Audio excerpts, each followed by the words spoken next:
ആളെ മനസ്സിലായി? മനസ്സിലായി. സത്യദാസ്, പഴയ ദേവദാസിന്റെ മകൻ.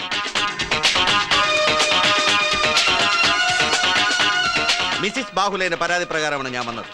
അവരുടെ ഭർത്താവ്, അനിയത്തി, അനിയത്തിയുടെ ഭർത്താവ്, അങ്ങനെ 3 പേർ നിങ്ങളുടെ അൺഓതറൈസ്ഡ് കസ്റ്റഡിയിലാണ്. ഇമ്മീഡിയറ്റ് ആയി അവർ റിലീസ് ചെയ്യണം. നമ്പൂരി കൊല്ലത്തിൽ പൊറോട്ട് നാടകം കളിച്ച് ആളെ പറ്റിക്കാൻ നാണമില്ലൂടെ തനിക്ക്?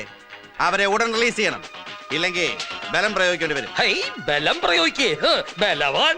അവിടുത്തെ ആ ബലം താങ്ങാനുള്ള ബലം ഈ ശരീരത്തിൽ ഉണ്ടാവുമോ? കസ്റ്റഡിയിലുള്ളവരെ വിട്ടുതരില്ല എന്ന് ഇവിടെ ആരും പറഞ്ഞില്ല. എന്നാൽ അവരെ വേഗം വിടറോ. അതിനു മുമ്പ് ചെറിയൊരു ജോലി സാറ് തീർക്കാനുണ്ട്. രാധാദേവി അറിയോ? മിസ്സസ് ടി രാധാദേവി, ഇവിടുത്തെ മജിസ്ട്രേറ്റ്. മാഡത്തിന്റെ ഉത്തരവ് പ്രകാരമാണ് സാറിന്റെ ഫ്രണ്ടിനെ ഫാമിലിയെ ഞങ്ങൾ കസ്റ്റഡിയിലെടുത്തത്. ആ ഉത്തരവ് പിൻവലിക്കാൻ സാറ് മജിസ്ട്രേറ്റിനോട് കൽപ്പിച്ചാൽ ഹോൾ ഫാമിലിയെ ആഘോഷപൂർവ്വം ആനയിച്ച് കൊണ്ടുപോകാമല്ലോ. അല്ലേ മിസ്റ്റർ ചാക്കോ? അതെ, ആവാലോ. അതന്നെ.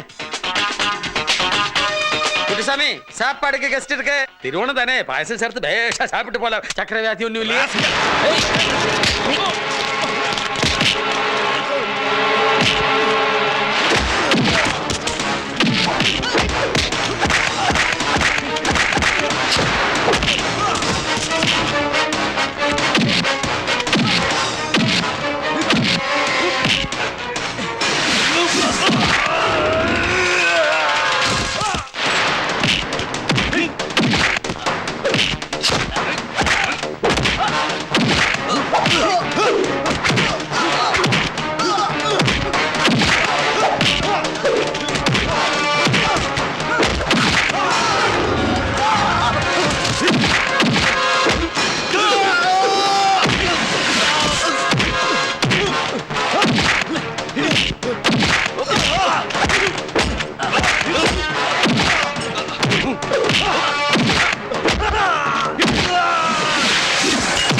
കേവലം കുറച്ച് സ്റ്റാമ്പ് ഡ്യൂട്ടി ലാഭിക്കാനുള്ള ഒരു ചെറിയ സഹായം മാത്രമേ ഞാൻ അവർക്ക് ചെയ്തു കൊടുത്തിട്ടുള്ളൂ എന്ന് താങ്കൾ ഇപ്പോൾ പറഞ്ഞത് സ്വീകരിക്കാൻ ഞങ്ങൾക്ക് ബുദ്ധിമുട്ടുണ്ട്. സ്വീകരിക്കാതിരിക്കാനുള്ള കാരണവും താങ്കൾ തന്നെയാണ്. മനസ്സിലായില്ലേ ഗണേഷ്? സർ, എടോ, ഈ ബിനാമി ഇടപാട് മാത്രമല്ല, ഇതുപോലെ വേറെ ബിനാമി ഇടപാടുകൾ ഞാൻ നടത്തിയിട്ടുണ്ട്, നടത്തിക്കൊണ്ടിരിക്കുന്നതിന് നടത്തുകയും ചെയ്യും. ഇതെല്ലാം ചേർത്ത് തള്ളി അങ്ങോട്ട് തരാം income ടാക്സിന്.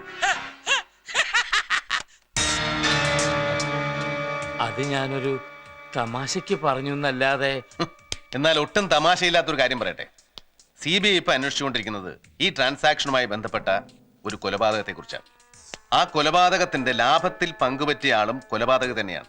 Under section 120B, part of conspiracy. ഈ കേസ് ഇത്രയും കൊണ്ട് എത്തിക്കാൻ കഴിഞ്ഞിട്ടുണ്ടെങ്കിൽ ബാക്കിക്ക് അധികം സമയമൊന്നും വേണ്ട. അതുകൊണ്ട് ഉണ്ടായ സംഭവങ്ങൾ നിങ്ങളായിട്ട് പറയുകയാണെങ്കിൽ എന്തെങ്കിലും ദാക്ഷിണ്യം പ്രതീക്ഷിക്കാം.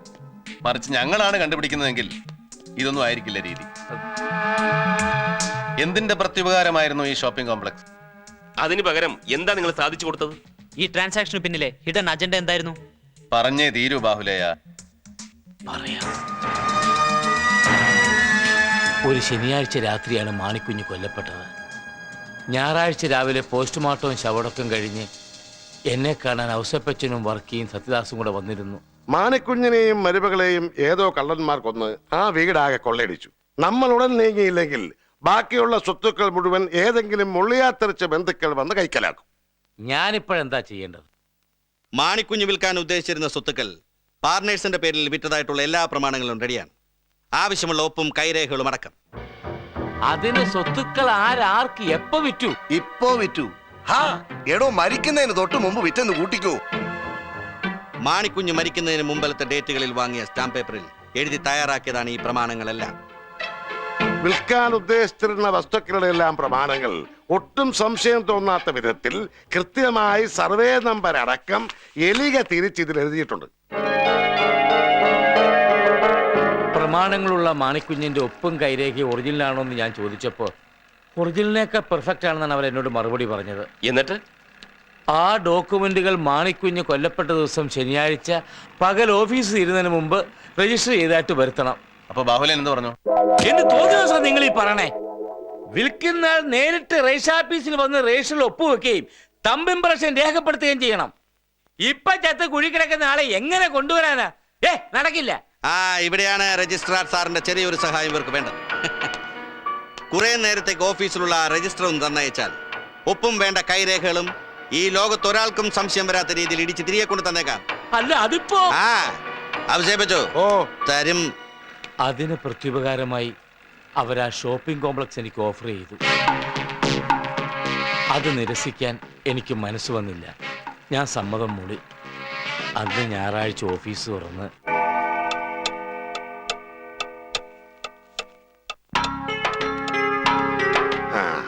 ഞായറാഴ്ച രാത്രി തന്നെ ആവശ്യമുള്ള ഒപ്പും കൈരേഖകളും ഇട്ട് അവർ ആ രജിസ്റ്റർ തിരിച്ചു തന്നു.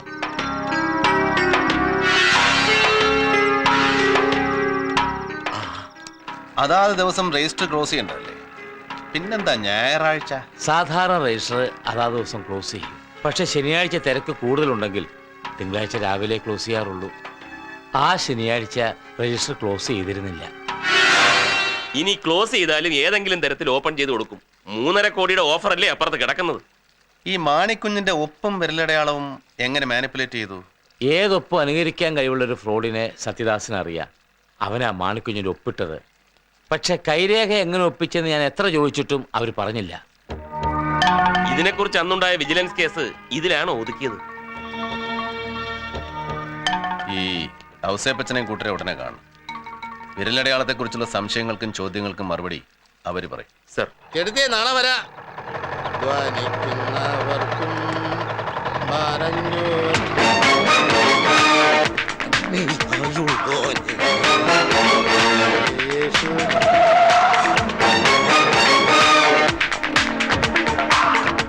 ചാക്കോയുടെ ഫ്രണ്ട് ഇവിടെ എത്തിയല്ലോ. ഒരു ഒഴിയാ ബാധയാ സാറേ അത്. ഒന്നുകിൽ മുമ്പേ അല്ലെങ്കിൽ പുറകെ. പക്ഷെ ഇനി വാ തുറക്കില്ല. അതിനുള്ള പണി ഞാൻ കൊടുത്തിട്ടുണ്ട്.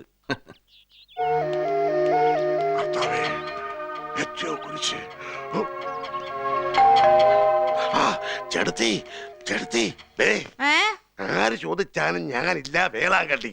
ഒരാഴ്ച കഴിഞ്ഞ് മടങ്ങി വരൂ. എന്ത് പറയും? വേളാങ്കണ്ണിക്ക് പോയി. ആര് പോയി? ഞാന്. അങ്ങനെ തന്നെ പറയണം. കൊല്ലുഞ്ഞ തള്ള. ഞാൻ വേളാങ്കണ്ണിക്ക് പോയി എന്ന് പറയണം.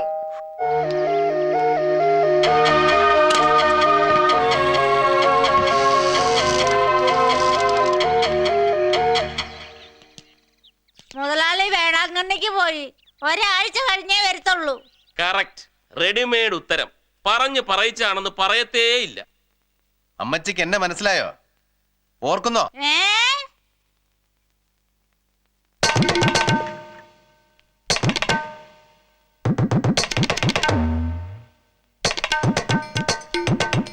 പണ്ടേ ഇപ്പൊ ഓർക്കുന്നോ? കപ്പല്ല, ബോംബ് പൊട്ടിയാലും എന്റെ ചെവി കേൾക്കത്തില്ല. അയാള് വേളാങ്കണ്ണിക്കൊന്നും പോയിട്ടില്ല സാറേ. അകത്ത് കയറി നോക്കിയാലോ? ബാധ വീണ്ടും എത്തിയല്ലോ. അയാളൊരു ബാധയല്ല ചാക്കോ. ഇടയ്ക്ക് അയാളെ മുമ്പിലും പിമ്പിലും കണ്ടുമുട്ടുന്നത് വെറും ആക്സിഡന്റിലും അല്ല. I strongly feel that it's more than that. Yes. അമ്മച്ചി, ഇപ്പൊ ഇവിടെ നിന്ന് ഒരാൾ ലൂണേ പോയില്ലേ? അയാൾ ആരാ? മുതലാളി വേളാങ്കണ്ണിക്ക് പോയതാ. ഒരാഴ്ച കഴിഞ്ഞ് വരും. ദേ കിടക്കുന്നു. അമ്മച്ചി, അല്പം മുമ്പ് ഇവിടെ ഒരാൾ പോയില്ലേ? ലോട്ടറിക്കാരൻ. അയാൾ ആരാന്ന്? ലോട്ടറിക്കാരൻ. ലോട്ടറിക്കാരന്റെ പേരെന്താ? മത്തായി. കുഴിവെട്ടി മത്തായി. ഇവിടെ സെമിത്തേരി സൂക്ഷിപ്പ് പണിയും ഉണ്ട് അയാൾക്ക്. അയാൾ എന്തിനാ ഇവിടെ വന്നത്? ഇടയ്ക്ക് വരും കാശ് വാങ്ങാന്. എന്നിട്ട് ഇന്ന് കാശ് കൊടുത്തോ മുതലാളി? വേളാങ്കണ്ണി പോയ മുതലാളി എങ്ങനാ കാശ് കൊടുക്കുന്നത്? വേളാങ്കണ്ണിയിലെ പിടി ഇതിനായിട്ടും വിട്ടില്ലല്ലേ? ഔസേപ്പച്ചനെ കടത്തി വിട്ടും തള്ള. സർ, തപ്പിയാൽ ആളെ കിട്ടും, ഉറപ്പാ. വേണ്ട, ഞാൻ വിചാരിക്കുന്നത് പോലെയാണ് സംഭവങ്ങളെങ്കിൽ ഈ കേസിന്റെ അന്വേഷണം നാളെ അവസാനിക്കും. സർ, തൽക്കാലം നമുക്ക് ഔസേപ്പച്ചനെ വിടാം. എന്നിട്ട് സിമിത്തേരിയുടെ പുറകെ പോവാം. മത്തായിയുടെ പുറകെ? അല്ല, സാക്ഷാൽ സിമിത്തേരി, മാണിക്കുഞ്ഞിന്റെ കല്ലറ.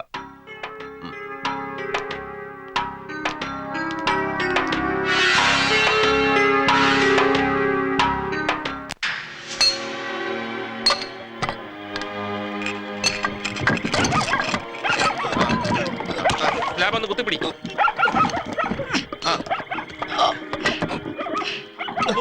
തള്ളി പുറകോട്ട് മാറ്റണോ?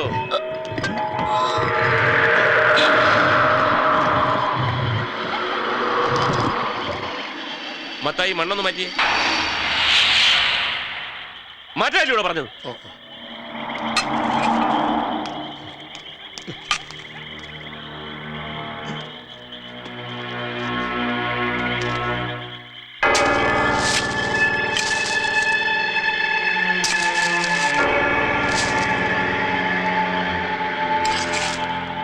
ആ എല്ലും കൂടി കാണുന്നവരെ മണ്ണ് മാറ്റണം.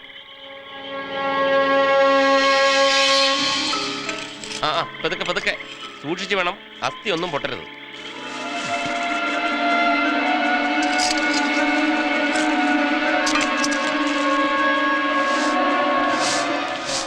സൂക്ഷിച്ച്.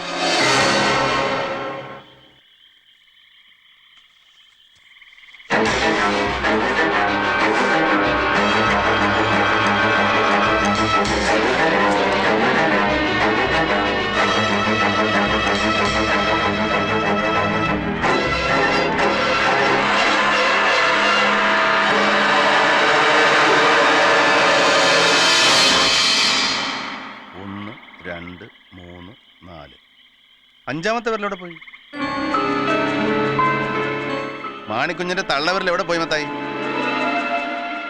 മാണിക്കുഞ്ഞ് ജീവിച്ചിരുന്നപ്പോ 5 വിരലുണ്ടായിരുന്നു, മരിച്ചപ്പോഴും ഉണ്ടായിരുന്നു, ഇവിടെ കുഴിച്ചിട്ടപ്പോഴും ഉണ്ടായിരുന്നു. പിന്നെ ഇപ്പൊ 5ാമത്തെ വിരൽ എവിടെ പോയി? പറയടോ, പറയല്ലോ. സാറേ, ഞാൻ ഒരു പാവാണ്, എന്നെ ഒന്നും ചെയ്യരുത്. അവരെ നിർബന്ധിച്ചപ്പോ എനിക്ക് വഴങ്ങേണ്ടി വന്നതാ. ആരാ അവര്? മാണിക്കുഞ്ഞിന്റെ ശവടക്കിയ ദിവസം രാത്രി ഔസേപ്പച്ചനും സത്യദാസ് സാറും മറ്റും വന്ന് ആ കുഴി വീണ്ടും ഒന്ന് തുറക്കണമെന്ന് നിർബന്ധിച്ച് എന്നെ ഭീഷണിപ്പെടുത്തി. കുറെ രൂപയും തന്നു. ഒടുവില് ഞാൻ സമ്മതിച്ചു. എന്നിട്ട് മണ്ണ് വെട്ടി മാറ്റി പെട്ടി തുറന്നു. പിന്നെ അവരുടെ കൂടെ ഉണ്ടായിരുന്ന ഒരാള് മാണിക്കുഞ്ഞിന്റെ ഇടത് കൈയിലെ സോക്സ് മാറ്റി. എന്നിട്ട് തള്ളവിരൽ. ഏതായാലും മത്തായി കുറച്ച് ദിവസം കസ്റ്റഡിയിൽ ഇരിക്കട്ടെ. സർ, വരൂ. പ്രമാണങ്ങളിലും രജിസ്റ്റർ ഓഫീസിലും രജിസ്റ്ററിലും മാണിക്കുഞ്ഞിന്റെ വിരലടയാളം വന്നത് തീർത്തും ബോധ്യമായി സർ. സാർ ഓക്കെ പറഞ്ഞാൽ ഔസേപ്പച്ചനെയും കൂട്ടരെയും ഈ നിമിഷം കസ്റ്റഡിയിൽ എടുക്കാം. മാണിക്കുഞ്ഞിനെ എങ്ങനെയാ കൊന്നതെന്നും മറ്റും തത്ത പറയുന്ന പോലെ പറയിപ്പിക്കാം സർ. വരട്ടെ, എന്റെ തീരുമാനം ഞാൻ നാളെ അറിയിക്കാം. അല്ല സർ, നേരം പുലരുന്നതുവരെ ക്ഷമിക്കു ചാക്കോ.